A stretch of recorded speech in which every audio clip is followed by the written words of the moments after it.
క్రీస్తునాథుని యందు మిక్కిలి ప్రియమైనటువంటి దివ్యవాణి ప్రేక్షకులందరినీ ఆత్మలో జీవనం కార్యక్రమంలోనికి ప్రేమపూర్వకముగా ఆహ్వానిస్తున్నాను. ఈరోజు ఆత్మలో జీవనం కార్యక్రమం ద్వారా దేవుడు మనకు తెలియచేయాలని ఇష్టపడుతున్నటువంటి ఆత్మీయమైన విషయములను ధ్యానించుటకు స్వీకరించుటకు ప్రార్థనాపూర్వకముగా సిద్ధపడదాం. ప్రియమైనటువంటి సహోదరి సహోదరులారా, ఈరోజు ఆత్మలో జీవన కార్యక్రమం ద్వారా మనము ధ్యానించుటకు దేవుడు మనల్ని ప్రేరేపిస్తున్నటువంటి దేవుని వాక్యము కీర్తన గ్రంథం 46వ అధ్యాయము 1వ వాక్యం. కీర్తన గ్రంథం 46వ అధ్యాయం 1వ వాక్యము, ప్రభువే మనకు ఆశ్రయణీయుడు, బలమైన వాడు, ఆపదలలో అతడు మనలను ఆదుకొనుటకు సిద్ధముగా ఉన్నాడు.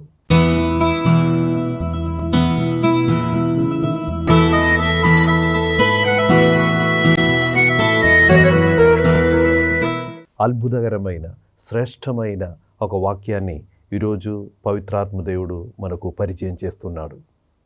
దావీదు రాజు తన అనుభవాల నుండి దేవుడు నడిపించిన విధానములన్నింటినీ కూడా గుర్తించుకొని ధ్యానించుకొని ఈరోజు మనకు తెలియచేస్తున్నటువంటి ఒక అద్భుతకరమైన కార్యము, మనం ఆరాధించే దేవుడు, ఆ దేవుడు మనకు ఆశ్రయము, ప్రభువే మాకు ఆశ్రయము. అదే విధముగా దావీదు మనకు నేర్పిస్తున్నాడు, ఆ దేవుడు బలమైన వాడు, అద్భుతకరమైన ఆ బలమునిచ్చువాడు. కీర్తన గ్రంథం 89వ అధ్యాయము 21వ వాక్యం సెలవిస్తున్నది. దేవుడు మనతో మాట్లాడుతున్నాడు, నా బలము ఎల్ల వేళలా నీకు తోడుగా ఉండును, నా శక్తితో నేను నిన్ను బలపరుస్తును. అద్భుతకరమైన దేవుని యొక్క వాగ్దానం. సో ఈరోజు దేవుని యొక్క వాక్యము మనకు సెలవిస్తున్నటువంటి విషయం ఏమనగా, మనం ఆరాధించుకునే దేవుడు, ఆ దేవుడు మనకు ఆశ్రయ దుర్గముగా ఉండేవాడు. ఆ దేవుడు మన బలహీన సమయంలో మనల్ని బలపరచుటకు సిద్ధముగా ఉన్న దేవుడు. అదే విధముగా దావీదు ఆ వాక్యంలో మూడవదిగా మనకు తెలియచేస్తున్నటువంటి విషయం ఏమిటంటే, ఆ దేవుడు ఆపదలలో మనల్ని ఆదుకొనుటకు సిద్ధముగా ఉన్నాడు. సో ఈ వాక్యము ద్వారా 3 విషయాలు దావీదు మనకు తెలియచేస్తున్నాడు. మొట్టమొదటి, ప్రభువే మనకు ఆశ్రయము, ప్రభువే మనకు బలమునిచ్చువాడు, ఆపదలలో ఆదుకొనుటకు సిద్ధముగా ఉన్నవాడు. దావీదు జీవితాన్ని మనం చూసినట్లయితే ముఖ్యముగా 3 సార్లు ఆయన జీవితంలో ఆయన ఎదుర్కొనేటువంటి 3 శత్రువులు ఎవరని మనం చూసినట్లయితే, మొట్టమొదటిగా దావీదు గోలియాతుతో పోరాటం చేశాడు. రెండవదిగా దావీదు మీద దాడి చేయటానికి వచ్చినది సౌలు రాజు అతని మీద పోరాటం చేయటానికి వచ్చాడు. మూడవదిగా అతని కొడుకు అబ్షాలోము అతని మీద దాడి చేయటానికి వచ్చాడు. ఒకవేళ ఈ 3 శత్రువులు, ఈ 3 వ్యక్తులు కూడా అతని మీద దాడి చేసి అతన్ని చంపాలని ఉద్దేశంతోనే అతని మీదకి వచ్చారు. కానీ ఈ 3 సందర్భాల్లో కూడా గొలియాతుతో పోరాటం చేసిన సమయంలో, సౌలుతో పోరాటం చేసిన సమయంలో, అదేవిధముగా అబ్షాలోముతో కూడా ఆ పోరాటం చేసినటువంటి సమయంలో కూడా దావీదు దేవుని మీద ఆనుకొని, దేవుని మీద నమ్మకముంచుకొని, ఆ దేవుడు నాకు ఆశ్రయశిల, ఆ దేవుని మీద ఆనుకొని అద్భుతకరమైన విధముగా ఆ దాడి నుండి తప్పించుకొని ఆ దేవుని స్తుతించేవాడు. ఈరోజు మనకు తెలియచేస్తున్నాడు, అతడు పొందినటువంటి అనుభవాల నుండి, ఆయన జీవించినటువంటి కొన్ని జీవిత అనుభవాలు, అతన్ని నేర్పించిన పాఠముల నుండి దావీదు రాజు రోజు మనకు నేర్పిస్తున్నాడు, మనం ఆరాధించే దేవుడు మనకు ఆశ్రయణీయుడు, మనకు బలం ఇచ్చిన వాడు, అదేవిధముగా ఆపదలలో మనల్ని ఆదుకొనుటకు సిద్ధముగా ఉన్నాడు. ఈ యొక్క వాక్యము మనకు ప్రసాదిస్తున్నటువంటి అద్భుతకరమైన ఒక విషయం ఏమనగా, హీబ్రూ లేఖనములో 10వ అధ్యాయము 15వ వాక్యం ఈ విధంగా సెలవిస్తున్నది, మీరు ధైర్యము కోల్పోవద్దు, do not lose your confidence. దేవుణ్ణి నమ్ముకునేటువంటి ప్రజలతో, దేవుణ్ణి ఆరాధించుకునేటువంటి ప్రజలతో, దేవుని వెంబడిస్తున్నటువంటి దేవుని ప్రజలతో పరిశుద్ధ గ్రంథము నేర్పిస్తున్నటువంటి ఒక విషయం ఏమనగా, ఏ పరిస్థితిలో మీరుండినా కూడా మీ ధైర్యము కోల్పోకుండా జాగ్రత్త వహింపుము. ధైర్యము కోల్పోకూడదు, ఎందుకనగా ఆ ధైర్యమే మీకు గొప్ప బహుమానమును తెచ్చును అని హీబ్రూ లేఖనములో 10వ అధ్యాయము 15వ వాక్యము మనకు సెలవిస్తున్నది. ధైర్యము కోల్పోకుండా ఈరోజు దేవుని సమక్షంలో ఉండి మనం చేయవలసిన ప్రార్థన ఏమనగా, దేవా, నేను ఏ పరిస్థితిలో నేనుండినా కూడా ధైర్యము కోల్పోకుండా, ధైర్యముతో, శక్తితో నీ మీద ఆనుకొని నిన్ను వెంబడించు భాగ్యము నాకు దయచేయము దేవా అని ఈరోజు మనం ప్రార్థన చేయవలసిన విషయము. ఎందుకనగా మనం ఆరాధించే దేవుడు, ఏ దేవుణ్ణి మీద మనం నమ్మకం ఉంచుకొని, ఏ దేవుణ్ణి ఆధారపడి మనం జీవిస్తున్నామో ఆ దేవుడు మనకు ఆశ్రయము, మనకు ఆశ్రయనీయుడు. ఆ దేవుడు మనకు బలమును ప్రసాదిస్తాడు. ఆపత్ సమయంలో కూడా ఆ దేవుడు మనల్ని ఆదుకొనుటకు సిద్ధముగా ఉన్నాడు. ఈరోజు ప్రార్థించు, దేవా, ఎట్టి జీవిత పరిస్థితి మధ్యలో మీరుండినా కూడా ధైర్యము కోల్పోకుండా ఆ దేవుడిని వెతకుటకు, ధైర్యము కోల్పోకుండా ఆ దేవుడు చెప్పిన వాగ్దానములను, ఆ దేవుణ్ణి వెంబడించి అద్భుతకరమైన విధముగా ఆ దేవునికి సాక్షులుగా జీవించే ఆ భాగ్యము కోసము ఈరోజు మనము ప్రార్థన చేయవలసినదే. అదేవిధముగా హీబ్రూ లేఖనములో 11వ అధ్యాయము 6వ వాక్యము ఈ విధముగా సెలవిస్తున్నది, తన కొరకై వెదకు వారికి ఆయన ప్రతిఫలమిచ్చి అని విశ్వసించవలను.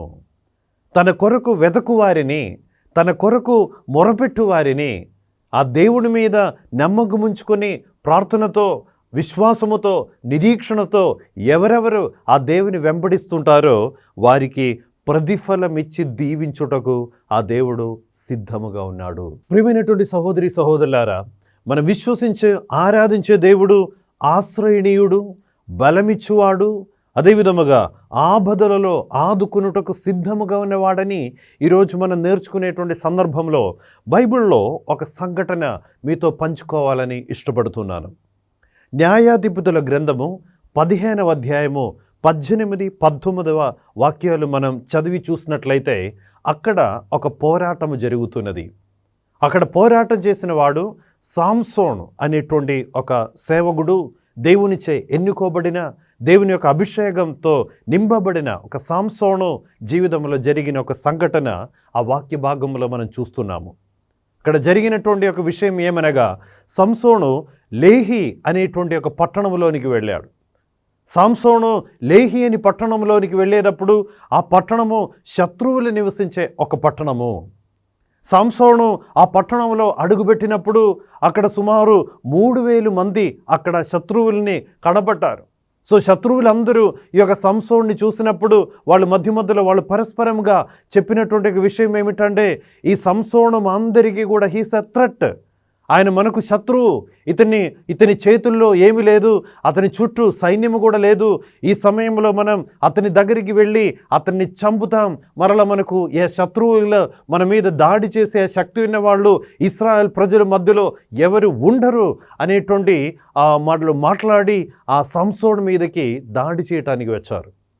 ప్రియమైనటువంటి సహోదరులారా, దేవుని వాక్యం సెలవిస్తున్నది, ఆ 3000 మందిలో 1000 మంది ఈ యొక్క సంసోను మీద దండెత్తుకొని అతని మీద దాడి చేసి అతన్ని చంపుటకు 1000 మంది అతని ముందుగా ఎదురయ్యారు. 1000 మంది సంసోను మీద యుద్ధం చేయడానికి సిద్ధముగా ముందుకు వచ్చేసరికి దేవుని వాక్యము సెలవిస్తున్నటువంటి ఒక విషయం ఏమనగా, దేవుని ఆత్మ సంసోను మీద దిగివచ్చింది. The spirit of the lord came upon Samson. ప్రియమైనటువంటి సహోదరులారా, ఆ దేవుణ్ణి నమ్మిన వాళ్ళ మీద, దేవుణ్ణి వెతకువారి మీద దేవుడు సెలవిస్తున్నాడు, నేను మిమ్మలను ఎన్నడూను విడువను, ఎడబాయను. ఎటువంటి క్లిష్ట పరిస్థితిలో మీరు ఉండినా కూడా మీకు పరలోకము నుండి ఒక సహాయము అందించువాడు నీ దేవుడు. ఈ పోరాట సమయంలో దేవుడు అతన్ని అనాథుడుగా దేవుడు విడిచిపెట్టలేదు. యోహాను సువార్తలో దేవుడు మనకు నేర్పిస్తున్నారు, నేను మిమ్మలను అనాథులుగా విడిచిపెట్టే దేవుడు కాదు. సంసోను జీవితంలో 1000 మంది శత్రువులను ఎదుర్కొనేటువంటి సమయంలో ఇదిగో ఆ దేవుడు ఆ యొక్క యుద్ధ భూమిలో అతన్ని అనాథుడుగా విడిచిపెట్టడానికి దేవుడు ఇష్టపడలేదు. 1000 మంది అతని మీదకి దండెత్తుకొని దాడి చేయడానికి, యుద్ధం చేయడానికి అతని మీదకి వచ్చినప్పుడు దేవుని ఆత్మ అతని మీద దిగి వచ్చారు. దేవుని వాక్యం సెలవిస్తున్నది, ఆ పవిత్రాత్మ శక్తితో నింపబడి సంసోను చేసిన ఒక కార్యం ఏమనగా, అతడు గాడిద దౌడ ఎముక ఒకటి కనబడింది. ఆ ఎముక తీసుకొని ఆ ఎముకతో అతడు పోరాటం చేశాడు. ఎంతమందితో పోరాటం చేశాడు? 1000 మందితో పోరాటం చేశాడు. ఒంటరిగా పోరాటం చేశాడు. ఆ ఒక గాడిద ఎముక చేతులు పట్టుకొని ఆ ఎముకతోనే దేవుడు ప్రసాదించిన బలముతోనే అతడు 1000 మందితో పోరాటం చేసి ఆ 1000 మందిని కూడా అతడు చంపాడు. బైబిల్లో ఇంకా నన్ను ఆకర్షించిన ఒక వాక్యం ఏమనగా, దేవుని వాక్యం ఈ విధముగా అక్కడ రాయబడి ఉన్నది, అది కోత కాలము. That was a harvesting season. ఆ కాలములో హార్వెస్టింగ్ సీజన్ అనేది బైబిల్ పండితులు మనకు వివరిస్తుంటారు. హార్వెస్టింగ్ సీజన్ అనేది అది ఎండాకాలము, భయంకరమైన తీవ్రమైన ఎండాకాలము, సమ్మర్ సీజన్. అయితే ఆ పోరాటము జరిగినది ఒక సమ్మర్ సీజన్లో జరిగింది. భయంకరమైన ఆ ఎండాకాలంలో జరిగింది. ప్రియమైనటువంటి సహోదరి సహోదరులారా, మనొకసారి ఆలోచించుకుంటే ఆ ఎండాకాలంలో తీవ్రమైన ఎండలో కొద్దిసేపు నడుచుకునేసరికి నీళ్లు త్రాగాలని, అదేవిధంగా ఎక్కడైనా కొద్దిసేపు రెస్ట్ తీసుకోవాలి, అట్లా భయంకరంగా అలసట, భయంకరమైన వీక్నెస్ ఎదురవుతూ ఉంటాయి. అయితే ఇక్కడ మీరు ఆలోచించవలసిన ఒక విషయం ఏమిటంటే, ఆ తీవ్రమైన ఎండలో నడవటం కాదు, తీవ్రమైన ఎండలో ఇతడు పోరాటం చేశాడు. ఒక వ్యక్తితో కాదు, 2 వ్యక్తులతో కాదు, 3 వ్యక్తులతో కాదు, అతడు 1000 మందితో పోరాటం చేశాడు. ఎండలో పోరాటం చేశాడు. ఆ గాడిద ఎముకతో పోరాటం చేశాడు. ఆ పోరాటం చేసి 1000 మందిని కూడా ఆ ఒక పోరాట భూమిలో చంపాడు. మహావిజయము దేవుడు అతనికి ప్రసాదించాడు. కానీ ఆ మహావిజయము పొందుకుని తర్వాత సాంసోను ఒక ప్రార్థన చేస్తున్నాడు. మహావిజయము పొందుకున్నాడు. ఆ తర్వాత అతడు దేవునికి ఒక ప్రార్థన చేశాడు. సాంసోను ఏం ప్రార్థన చేశాడు? సాంసోను ఈ విధంగా చెప్తున్నాడు, దేవా, నీవు నాకు మహావిజయమును ప్రసాదించావు. Thank you lord. గొప్ప విజయము నీవు నాకు ప్రసాదించావు. నీ ఆ యొక్క ఆదరణకు నీ యొక్క బలమిచ్చే దేవుడు, మీరు నాకు ఆశ్రయనీయుడు. నేను ఆపదలో ఉన్నప్పుడు నీవు నన్ను ఆదుకున్నావు. ఈ శత్రువులందరినీ కూడా ఆ చంపుటకు ఆ శక్తిని, ధైర్యాన్ని నువ్వు నాకు ఇచ్చావు. కానీ ఇప్పుడు నేను ఒక సమస్యలో ఉన్నాను. సాంసోను దేవునితో చేసిన ఒక ప్రార్థన ఏమనగా, దేవా, ఆ సమయంలో 1000 మందిని చంపిన తర్వాత, భయంకరమైన ఎండలో ఉండి పోరాటం చేసిన తర్వాత భయంకరమైన దప్పికతో చచ్చిపోతున్నాడు. సాంసోను దేవుని వైపు చూసి ఏడుపుతో, భయంకరమైన ఆ మానసికమైన బాధతో అతడు దేవుని పట్ల చూసి ఆయన గట్టిగా దేవుని సన్నిధిలో ఏడుపుతో చేసిన ఒక ప్రార్థన ఏమనగా, దేవా, నీవు నాకు మహా విజయం ఇచ్చావు, నీకు వందనములు అర్పిస్తున్నాం. కానీ దైవ, ఈ సమయంలో నేను నీళ్లు త్రాగకుండా నేను దాహముతో చచ్చిపోతున్నాను దేవా అని చెప్పటం జరిగింది. ఆ దేవుని సన్నిధిలో చేరిన తీవ్రమైన ఒక ప్రార్థన, నేను చచ్చిపోతున్నాను దేవా, నీవు నాకు నీళ్ళు ఇస్తేనే, నేను ఇక్కడ శత్రువుల మధ్యలోనే ఉన్నాను, ఎవరి దగ్గరికి వెళ్ళి, ఏ ఇంటికి వెళ్ళి కొద్దిగా నీళ్లు అడుక్కునే ఒక పరిస్థితిలో నేను లేదు. అతడు పూర్తిగా దేవునికి తన్ను తాను సమర్పించుకొని చెప్తున్నాడు, దేవా, నీవు కరుణిస్తేనే, నీవు నన్ను ఆశీర్వదిస్తేనే, నీవు అద్భుతం చేస్తేనే దేవా నేను ఇంకా బ్రతకగలిగేది. లేకపోతే ఈ యొక్క దాహముతో నేను ఇక్కడ ఈ యుద్ధ భూమిలో చచ్చిపోయే పరిస్థితిలో ఉన్నాను దేవా అని ప్రభు సన్నిధిలో మొరపెట్టినప్పుడు, ప్రియమైనటువంటి సహోదరి సహోదరులారా, దేవుని వాక్యములో ఈ విధముగా కనపడుతున్నది. ఆ దేవుడు ఏం చేశారు? 18వ వాక్యం ఈ విధముగా సెలవిస్తున్నది, దేవుడు నేలను బ్రద్దలు చేసి నీళ్ళిచ్చాడు. దేవుడు ఆ కన్నీటితో, ఏడుపుతో దేవునికి మొరపెట్టినప్పుడు దేవుడు చేసిన కార్యం ఏంటి? దేవుడు భూమిని చీల్చి, దేవుడు నీళ్లు పుట్టించి, దేవుడు తన ప్రియమైన బిడ్డకు అతని యొక్క దాహము తీర్చాడు. ప్రియమైనటువంటి సహోదరి సహోదరులారా, ఈ యొక్క వాక్యము మనకు ప్రసాదించే ఎన్నెన్నో ఆధ్యాత్మికమైన విషయములు ఉన్నది.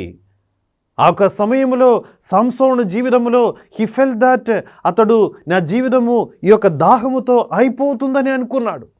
నేను దాహము తీర్చగా నేను ఇక్కడే కింద పడి చచ్చిపోతారేమో అని భయముతో ఉన్నాడు. కానీ ఆ భయ సమయంలో అతడు దేవుణ్ణి ఆశ్రయించాడు. ఈరోజు మనకు ధ్యానించుటకు దేవుడిచ్చిన వాగ్దానం ఏమనగా, ప్రభువే మనకు ఆశ్రయణీయుడు, అతడు మనకు బలమునిచ్చినవాడు, మనల్ని ఆదుకొనుటకు సిద్ధముగా ఉన్నాడు. ఆ బలహీన సమయంలో దేవుడు బలము ప్రసాదించాడు. అతడు అభయమిచ్చి సంసోన్ని దేవుడు కాపాడాడు.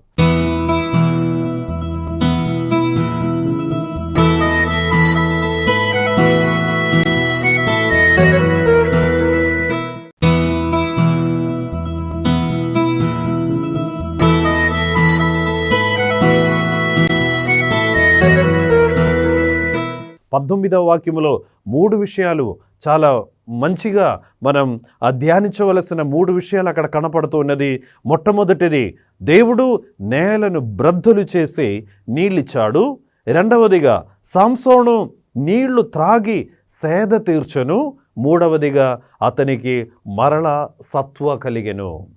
మరలా సత్వని పొందుకున్నాడు, మరలా శక్తిని పొందుకున్నాడు, మరలా ఆ దేవుని మీద ఆ ఒక విశ్వాసం ఉంచుకొని ఆ పోరాటం చేయడానికి, ముందుకు వెలుటకు ఒక ధైర్యం, శక్తి, ఒక అద్భుతకరమైన ఆ ఒక బలమును అతడు పొందుకున్నాడు.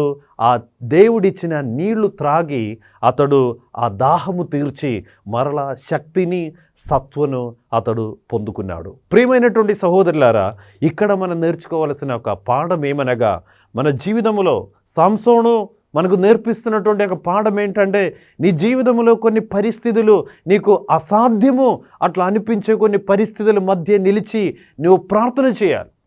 జీవితంలో కొన్ని పరిస్థితులు ఉంటాయి, నా వలన కాదు, నా జీవితము ఈ సమస్యతో అయిపోతుందేమో, నా జీవితము, నా కథ, నా భవిష్యత్తు ఈ యొక్క సమస్యతో అయిపోతుంది అనేటువంటి కొన్ని ఆలోచనలు పుట్టించే కొన్ని సందర్భాలు ముందర మీరు నిలిచి ఏడ్చుకునే పరిస్థితిలో మీరున్నారేమో. ఈరోజు సంసోను మనల్ని నేర్పిస్తున్నటువంటి ఒక విషయం ఏమిటంటే, దేవునికి అన్నీ సాధ్యమే. మత్తయి సువార్త 18వ అధ్యాయము 26వ వాక్యం సెలవిస్తున్నది, మానవులకు ఇది అసాధ్యము, కానీ దేవునికి సమస్తము సాధ్యము. మానవులకు ఇది అసాధ్యము. నీ శక్తి వలన, నీ సామర్థ్యం వలన, నీ యొక్క నైపుణ్యత వలన నువ్వు ఏమి కూడా సాధించుకునేది ఏమి ఉండదు. కొన్ని సందర్భాల్లో కొన్ని సందర్భాల్లో నీ జీవితము ముందుకు వెళ్ళాలంటే, నీ జీవితము బలముగా నువ్వు నిలబడాలంటే, నీ శక్తి, నీ యుక్తి, నీ సామర్థ్యం అది సరిపోలేదు. జీవితంలో కొన్ని సందర్భాలు దేవుడు దిగి వస్తేనే, దేవుడు ఆ నేళ్లను, దేవుడు ఆ భూమిని చీచి నీళ్లు ఇస్తేనే నువ్వు బ్రతకగలుగుతావు. అటువంటి కొన్ని సందర్భాలు ఉంటాయి. అయితే ఈరోజు సంసోను మనకు నేర్పిస్తున్నటువంటి ఒక విషయం ఏమిటంటే, ధైర్యము కోల్పోకుండా దేవుని మీద ఆధారపడాలి. జీవితంలో అసాధ్యము అని అనిపిస్తున్నటువంటి కొన్ని సందర్భాలన్నిటినీ కూడా, విషయాలన్నిటినీ కూడా సుసాధ్యముగా చేయవాడు మన దేవుడు. జీవితంలో దేవునికి ఏమి కూడా అసాధ్యముగా లేదు. మన జీవితంలో ఎటువంటి పరిస్థితిలో మనం ఉండినా కూడా వాటినన్నిటినీ కూడా అనుకూలమైన పరిస్థితిగా మార్చుటకు మనం ఆరాధించే, మనం విశ్వసించే ఆ దేవునికి సాధ్యమే. ఎవరు కూడా నిరుత్సాహపడ అవసరం లేదు. నాకు ఆర్థికపరమైన సమస్యలో నేనున్నాను, ఈ సమస్యతో నేను చచ్చిపోతున్నాను, అనారోగ్య సమస్యతో నేనున్నాను, ఈ సమస్యతో నా జీవితం ఇట్లే అయిపోతుందని, నా కుటుంబ విషయాలతో అట్లా రకరకాలుగా ఆ సమస్యలు నిన్ను భయంకరమైన ఆ భయమునకు, భయంకరమైన ఆ ఒక ఒత్తిడికి కూడా తీసుకువెళ్ళే ఒక పరిస్థితి మధ్యలో ముందర మీరు ఉన్నారేమో. ఈరోజు సంసోను వాళ్ళని నేర్పించేది ఏంటంటే, there is nothing impossible for God. దేవునికి అసాధ్యముగా ఏమి కూడా లేదు. ఆ దేవునికి అంతయు సాధ్యమే. అందుకే మనం ఎటువంటి జీవిత పరిస్థితిలో మనం ఉండినా కూడా ఆ దేవుడే నాకు ఆశ్రయము. నాకు ఒకవేళ మనుషుల సహాయము లభించలేని పరిస్థితి మధ్యలో మనం ఉంటాం.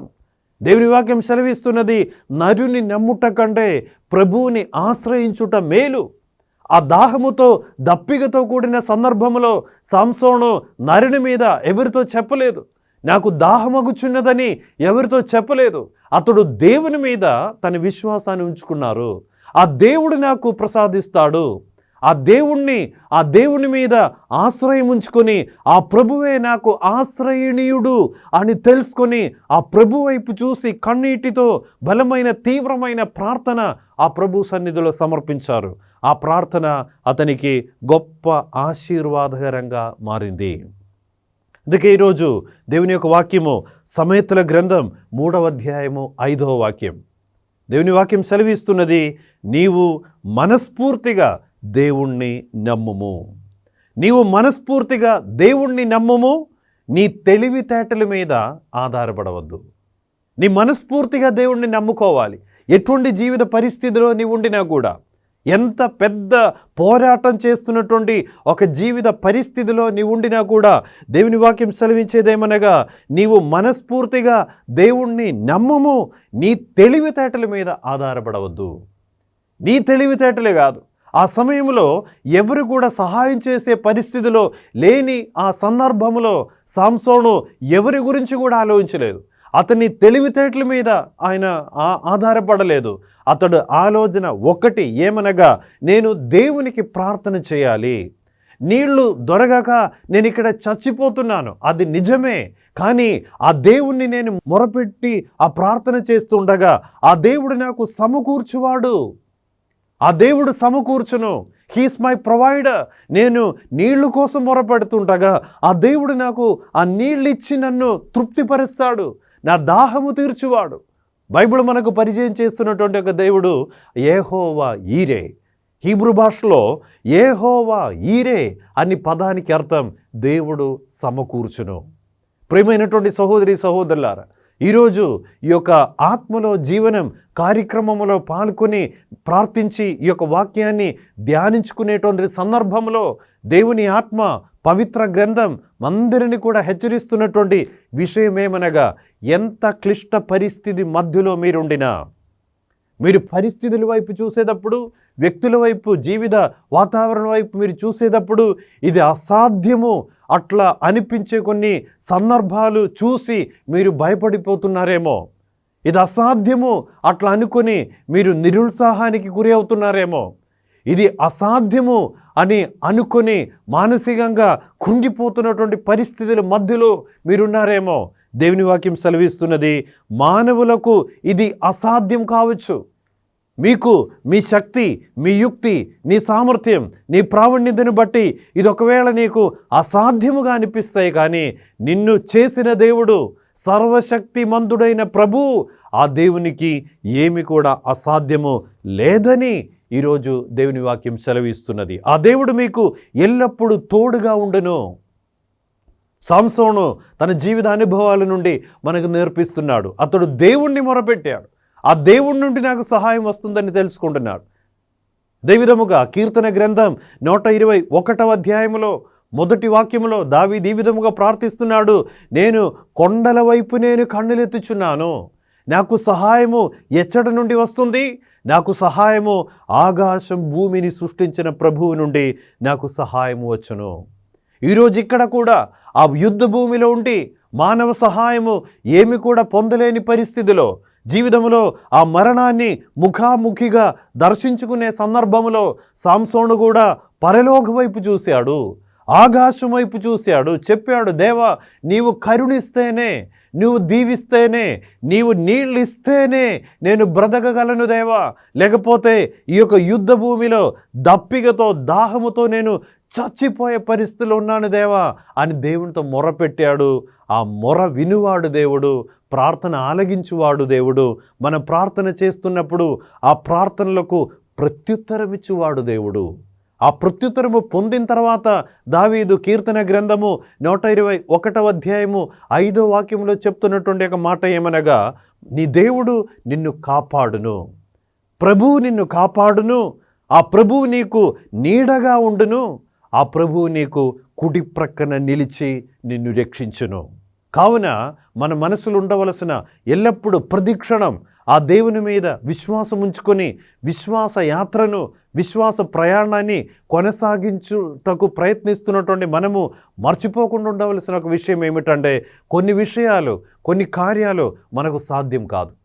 మన శక్తిని బట్టి, మన యుక్తిని బట్టి, మన ఆశలను బట్టి, మనలో ఉన్నటువంటి కొన్ని ఆ తలంతులను బట్టి కొన్ని కార్యాలు అంత మన ఈ లోకములో అంత కూడా మనం చేయలేము, అంత మా వలన జరిగే విషయాలు కూడా కాదు.